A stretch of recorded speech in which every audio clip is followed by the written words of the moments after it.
Olha, eu estou recebendo aqui o professor Gunter Reschke, chefe do Laboratório de Meteorologia da Universidade Estadual do Maranhão.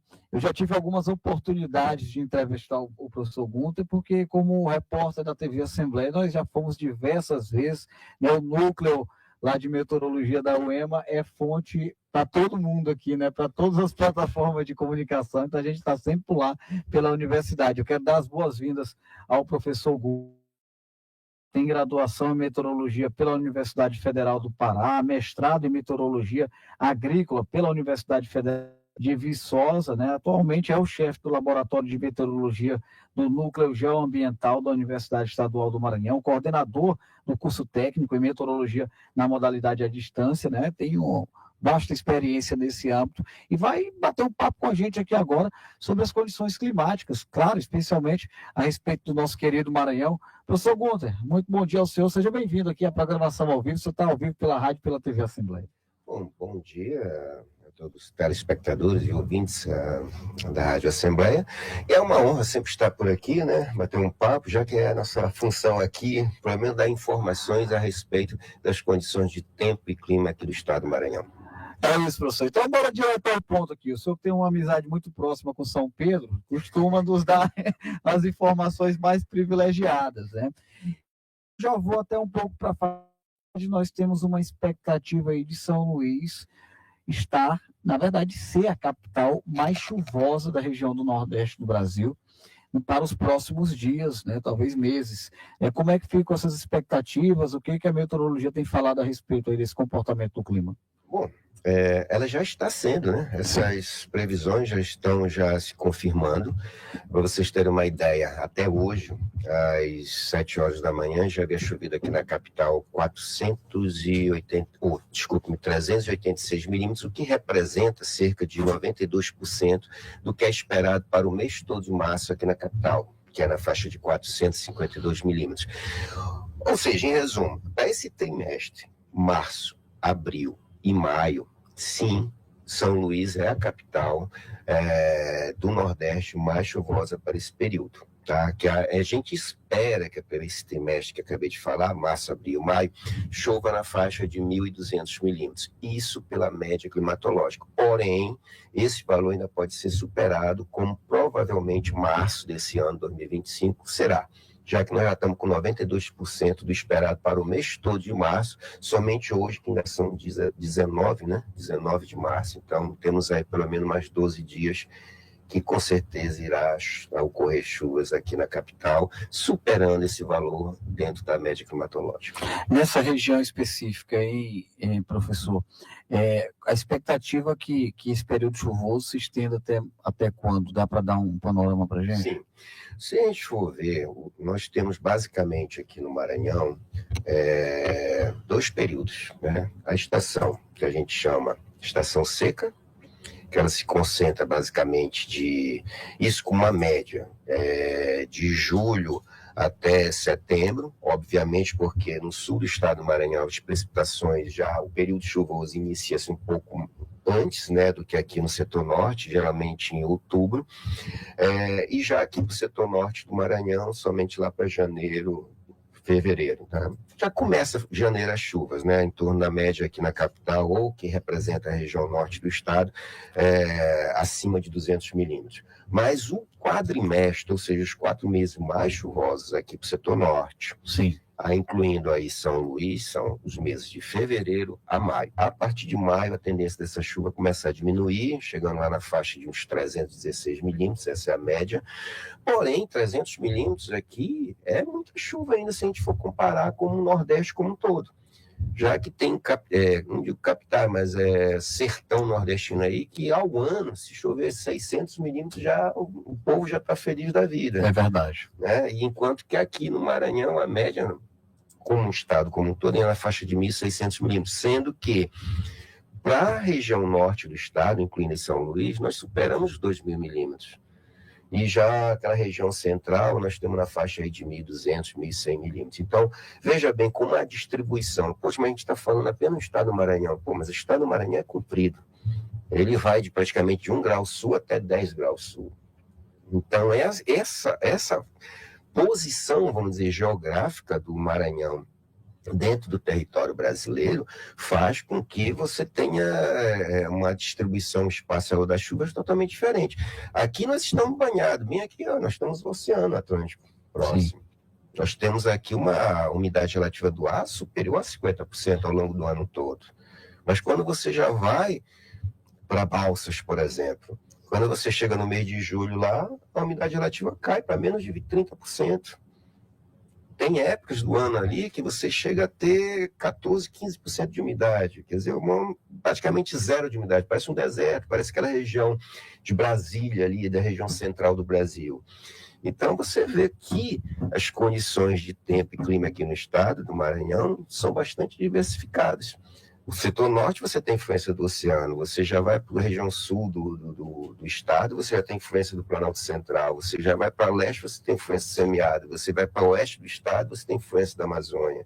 E a região central do estado é uma mistura disso tudo. Então, assim, é bem diversificado.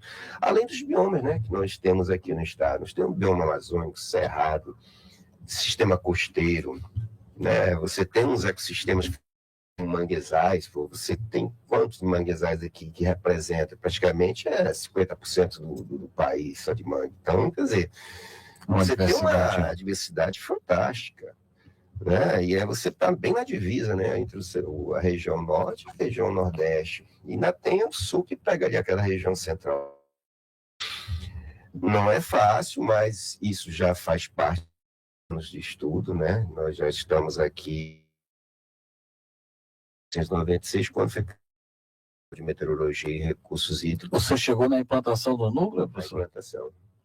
Primeiro foi o professor Ronaldo Arudo Nascimento de Menezes, cheguei em novembro do mesmo ano, 6 meses depois, mais ou menos. De lá para cá, muita coisa também já evoluiu, né, em termos de equipamento. Como é que... Me fala um pouquinho também da estrutura que vocês contam lá no... Pois não. Podemos conversar à vontade, né? Vamos bater papo aqui, né? Bom, legal. Até porque é um assunto aí que é muito curioso, interessante. Eu acho muito legal quando eu vou lá visitar vocês, que a gente fica observando o monitoramento. Quando nós chegamos aqui, nós tínhamos 2 workstations. Nós fizemos parte de um programa que ele foi criado, que antigamente se chamava Programa Nacional de Monitoramento do Tempo, Clima e Recursos Hídricos do Governo Federal, através do Ministério da Ciência e Tecnologia, com o apoio do Instituto Nacional de Pesquisas Espaciais. Então, o Ministério, o MCT, ele doava os equipamentos, bolsas e etc., né? Treinamentos, que na verdade os treinamentos quem dava era o INPE. Então, aí você começamos, né, a destrinchar a questão dos treinamentos sobre modelos de previsão do tempo, começou-se a montar a estrutura de sistema de coleta de dados via satélite. E você tem uma ideia das 50 primeiras estações que o governo federal comprou, acho que em 1997, em 98 nós ganhamos 10%, ou seja, 5 das 50. E elas foram implantadas justamente no corredor de exportação da soja. Ali, e a gente pegou estados vizinhos, como Pará, Ulianópolis, Campos Lindo, no Tocantins, ali, me esqueço, Santa Filomena, no Piauí, e 2 em Balsas. Então, isso fazia parte do corredor de exportação da soja. E hoje já é uma grande realidade, então você vê que evoluiu. E, claro, a partir daí você começou com projetos, próprio, FINEP, etc., com o próprio governo federal, governo estadual, e a partir de 2002, pela Assembleia Legislativa, foi criado um projeto por lei, projeto ambiental, construído de 3 laboratórios: o laboratório de meteorologia, de recursos hídricos e de geoprocessamento. E a partir daí, outras estruturas, outros avanços tecnológicos nós tivemos. E hoje já temos parcerias com o Porto Itaqui, através da EMAP, FAPEMA. Então, tem uma conexão aí com diversas atividades, né? Diversas atividades. Hoje nós temos um computador fantástico, a gente chama de mini supercomputador, que está em condições de a gente poder nossos próprios modelos, ou seja, fazer as rodadas e as ações da previsão do tempo para 5 dias com as nossas próprias características, ou seja, a gente não vai esperar a rodada que foi gerada pela ação de meteorologia ou do próprio. A gente utiliza as nossas próprias características utilizando esses biomas. E a gente já pratica isso em operacional. Legal.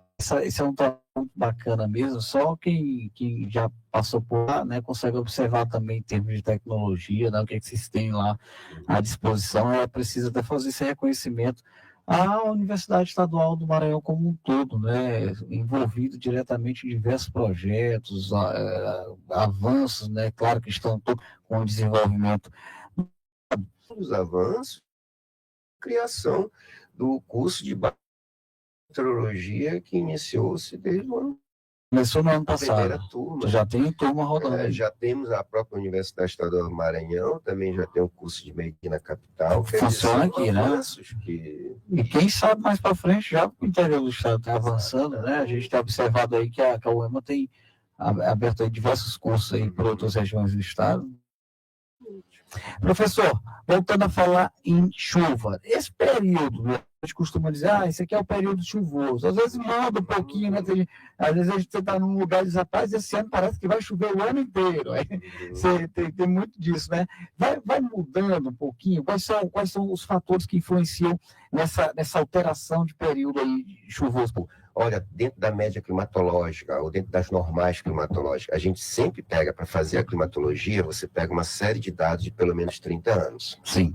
Então você vai pegar 1991, janeiro de 1991, janeiro de 92 até 2020, 30 anos. E você tira uma média climática para você verificar qual foi, ou qual é a média que se espera de chuva para aquele mês de janeiro, e assim sucessivamente para cada mês. Isso é um exemplo da parte da precipitação pluvial. Com base nisso, você tem uma condição de dizer, poxa, olha, o que espera-se que aconteça em anos normais é tantos milímetros naquele mês. Como a gente acabou de falar aqui, março, olha, por que a gente espera que a São Luís seja a capital mais chuvosa nos 3 meses, março, abril e maio, com base nessas informações climatológicas, ou seja, com base em 30 anos de dados. Porém, cada ano é diferente um do outro. Você não vai dizer, olha, o que ocorre na média climatológica, mas chove 244,6 milímetros, vai chover 244,6. A gente sabe que isso não ocorre. Mas isso é uma forma de você ter uma referência, ter uma comparação. E, obviamente, quando você chega 3 meses antes, lá para setembro, outubro, você já começa a participar das reuniões. Todo mês tem uma reunião climática mensal, que é onde se faz a previsão para o trimestre seguinte. Por exemplo, agora, dia 25, daqui a 6 dias, vai ter uma outra reunião que já vai fazer a previsão para o trimestre, abril, maio e junho. Isso para todo o Nordeste brasileiro e, obviamente, depois a gente tira as informações. E isso é uma previsão de consenso, tá? Então, analisar os campos oceânicos, atmosféricos, você vai verificar o que está acontecendo lá no Pacífico. Pô, mas o que interessa no Pacífico? Nós somos molhados pelo Atlântico, né? Banhados pelo Atlântico. Mas muita coisa que ocorre no Pacífico acaba influenciando a circulação geral da atmosfera, que pode atingir aqui, não apenas aqui, mas o globo como um todo. Sim. Então, para a meteorologia, você não tem que olhar apenas os efeitos locais ou o que está acontecendo localmente em termos de micro, meso, escala. Você também tem que analisar em planetário. Obviamente que o Atlântico tem uma influência muito positiva, muito grande nessas condições reinantes que poderão dizer como será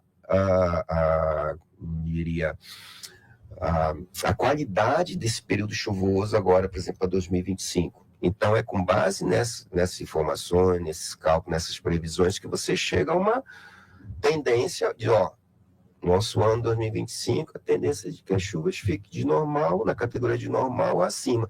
Mas isso, especialmente do ponto de vista climático, nas condições do que vai acontecer hoje, daqui para tarde, ou amanhã, ou daqui a 3, 4, 5 dias, aí a gente já chama de previsão de tempo. E é o que a gente dá agora mais ênfase, desde que começa o período chuvoso, basicamente você tem que estar mais atento às condições de tempo, que são as previsões de curto prazo. Essas previsões já de médio prazo, 3 meses, você utiliza muito isso quando você está durante a estação seca, que você quer ver como vai ser a quadra chuvosa do próximo período. Perfeito, olha, já fica aqui o convite para você retornar, né? Vocês também fazem um trabalho de monitoramento da questão das queimadas, né? Pelo Maranhão, tem muito assunto importante também para a gente destacar. Entra tudo, olha, se a gente for ver, eu digo assim, graças a Deus, porque gosto de chuva, e chuva, de certa maneira, traz uma vantagem, principalmente para o setor agrícola. Claro. Né? Mas se a gente for analisar, por exemplo, os anos de 2012 a 2016, o Maranhão ultrapassou uma das maiores secas dos últimos 30 anos. Não sei se todos aqui estão lembrados do que foi, inclusive, o abastecimento de água na própria capital.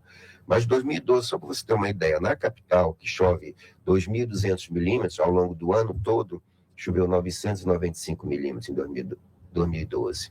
Em 2015, 1.060 milímetros. Sim. Ou seja, você teve um déficit aí a quase de 60%, 55% das chuvas em relação ao que se espera que ocorresse ao longo do ano todo. E foram anos muito difíceis. Isso não apenas aqui na capital, mas principalmente no setor agrícola do estado e na própria agropecuária, que muitos açudes secaram. Mas também o que mais chama a atenção são as enchentes. Porque ela é mais rápida, ela traz uma consequência maior, mais visível, mas a seca ela é silenciosa. Então não vamos esquecer a seca. Tá? Porque a seca ela também traz danos muito severos à sociedade e ao setor econômico do estado. Perfeito. Olha, eu quero agradecer aqui ao professor Gunter Reschke, chefe do Laboratório de Meteorologia da Universidade Estadual do Maranhão. O professor Gunter aparece aqui pela primeira vez com a gente no programa ao vivo, mas é uma fonte aí assídua de informações para a gente, está sempre contribuindo com as pautas aqui da TV Assembleia. Então, obrigado, leva o nosso abraço lá a todo o núcleo da universidade. Um abraço de todos, pessoal, e toda a equipe está à disposição, são muito competentes, a equipe como um todo. Mas agradeço o convite, pessoal, e estamos aqui. Uma próxima ou... Claro, já está convidado, vai estar sempre com a gente aqui. Muito obrigado.